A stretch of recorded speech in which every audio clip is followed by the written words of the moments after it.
Class 11th में जब भी ये क्वेश्चन आता है बच्चे पहले तो इसको सोचते हैं, देखते हैं और बाद में इसको स्किप करके निकल जाते हैं। रीजन क्या है?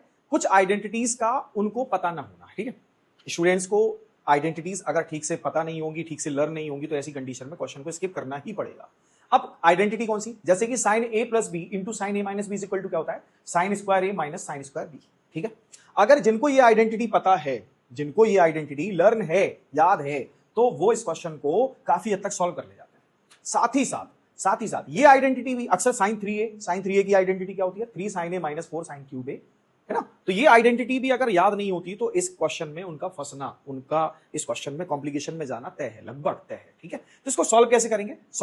सबसे पहले देखो, यहां पर इस क्वेश्चन में आपको एक ऐसी वैल्यू दिख रही होगी जिसको आप जानते हैं, जैसे कि sin 60। तो sin 60 को तो बाहर करो ना, sin 60 को बाहर करो, उसको बाहर निकाल लेते हैं। तो LHS sin 60 को हम बाहर लिख लेते हैं। अंदर क्या लिखेंगे? sin 20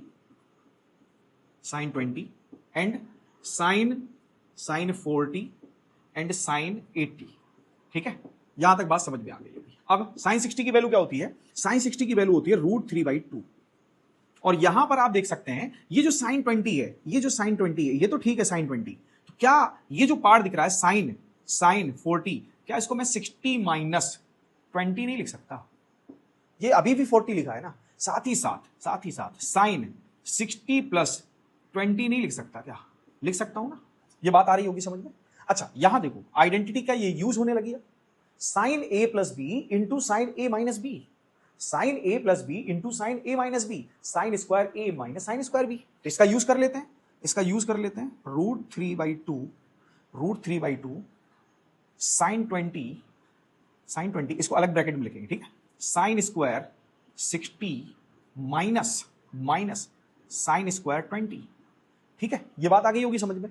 अब क्या करना होगा बच्चों? देखो यहां पर कुछ वैल्यूज तो हमको पता है, जैसे साइन 20 तो नहीं जानते, लेकिन साइन स्क्वायर 60 तो जानते हैं ना। साइन 60 की वैल्यू क्या होती है? √3/2, और √3/2 का स्क्वायर क्या होता है? 3/4। क्या होता है? 3/4। तो ये हो जाएगा बच्चों 3/4 माइनस साइन स्क्वायर 20। यहां तक सबको क्लियर हो गया होगा। ठीक है, अगला स्टेप क्या होने जा रहा है? देखो अब इस आइडेंटिटी का भी यूज होगा। देखो इसमें कुछ कॉमन आ रहा है क्या? इसमें 4 कॉमन आ रहा है, तो 4 कॉमन ले लेते हैं, √3/2 इंटू 4। ठीक है, 4 कॉमन ले लेते हैं और साइन 20 के अंदर मल्टीप्लाई करा देते हैं। साइन 20 का जैसे ही अंदर मल्टीप्लाई हो जाएगा तो ये हो जाएगा 3 sin 20। 4 कॉमन ले लिया मैंने, अपॉन में लेना था सॉरी, 1/4 कॉमन आएगा। अब 1/4 कॉमन ले लिया और साइन 20 के अंदर मल्टीप्लाई करा दिया। यहां तो अपॉन 4 नहीं है ना, यहां अपॉन 4 नहीं है, तो यहां 4 का मल्टीप्लाई करा के कॉमन ले लेंगे। ठीक है, तो क्या करेंगे? 4 साइन स्क्वायर 20। लेकिन जब साइन 20 का मल्टीप्लाई अंदर होगा तो ये साइन स्क्वायर नहीं, साइन क्यूब बन जाएगा। ठीक है, ये बात आ गई होगी समझ में, सबको क्लियर? तो क्या मैं साइन 20 के अंदर मल्टीप्लाई करूं और 1/4 कॉमन ले लूं तो मुझे यही नहीं मिलेगा, 3 sin 20 माइनस 4 साइन क्यूब 20। ठीक है, अब देखो ये तो हो गया √3/8। ठीक है, अब देखो ये क्या लिखा हुआ है, ठीक से देखो बच्चों, ठीक से पढ़ो। क्या ये 3 sin a minus 4 sine cube a की तरह नहीं लिखा है?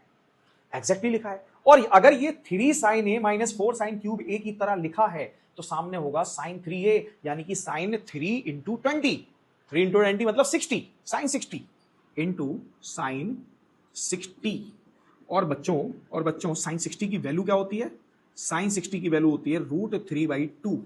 सो ये जो फाइनल आंसर बनेगा ये हो जाएगा 3/16। Hence proved LHS equal RHS। तो बच्चों अगर क्वेश्चन समझ में आ गया है तो वीडियो को लाइक करें, चैनल को सब्सक्राइब करें, साथ ही साथ बेल आइकन को दबाना बिल्कुल ना भूलें और अपने फ्रेंड्स को जरूर शेयर करें। Thank you.